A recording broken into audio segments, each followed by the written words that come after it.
All right, let's open up a new threat assessment file. Today we're looking at one of the absolute strangest and most dangerous entities out there. It's a being of pure, raw, living electricity, and its name is Zzax. So, let's just jump right in with a wild question. What would happen if a power plant just developed a mind of its own? I know, it sounds like something out of a sci-fi movie, right? But for this thing, Zzax, it's not fiction. It's a terrifying reality. Imagine the power grid itself waking up and deciding it's hungry.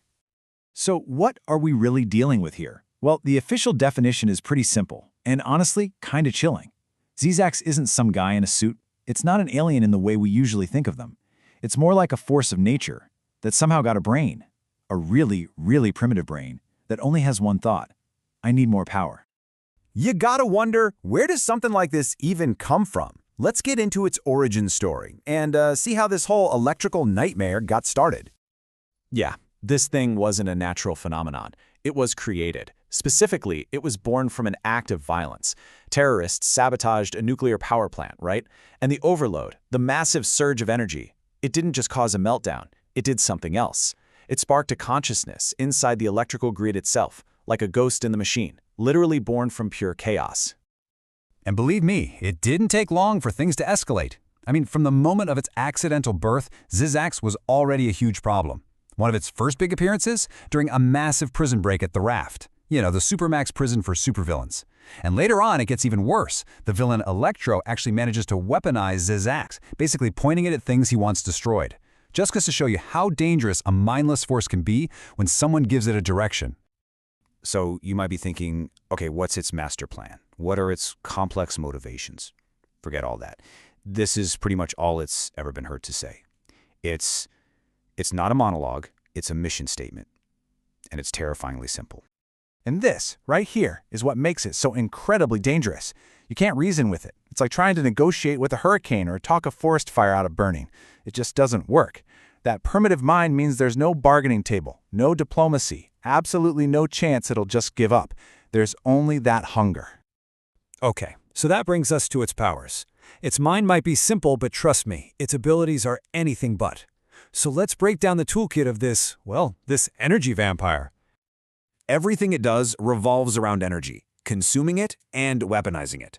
First off, it feeds on any ambient energy around it, just to get bigger and stronger. Then, it can unleash that stored power in these massive, destructive ways that can wipe out entire city blocks. Oh, and if it touches you, yeah, that's game over. Instantly. But honestly, the last part is the most horrifying. Zzax doesn't just drain power plants. It can drain the electrical impulses from a living brain. It literally eats your thoughts, your life force. And all of this, all of it, boils down to one simple, terrifying rule. The more power it drains, the stronger it gets. Think about that.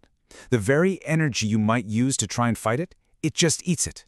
It's a perfect, vicious cycle. So, let's analyze this thing. How do you even begin to assess a threat like Zzax? Well, it really all comes down to this massive contradiction at its core. You've got this unbelievable world-ending power on one hand and a super, super limited mind on the other. And this really lays that imbalance out bare, doesn't it? On the one side, you've got its intellect, which is primitive. We're talking pure instinct, like a hungry animal. But then on the other side, you've got its power, which is just overwhelming. I mean, we're talking about incredible destructive blasts, and it's almost impossible to attack it directly.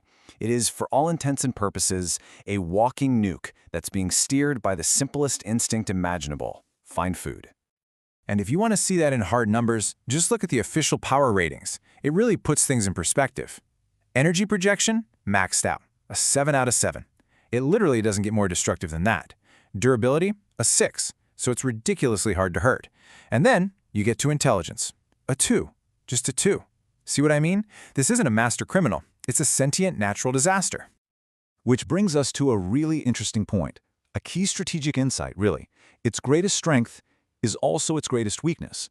That all-consuming hunger is what makes it so powerful, sure, but it also makes it predictable. That simple, desperate need to feed might just be the only key we have to actually containing this thing.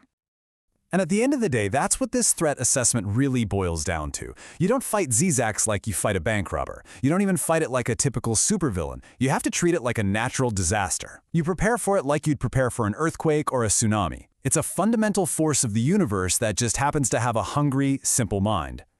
And all of this leaves us with one heck of a question, a real strategic paradox. So how do you defeat a monster that literally feeds on the very energy you'd use to fight it? In our world, a world that runs on electricity, how do you even begin to push back against a creature made of it?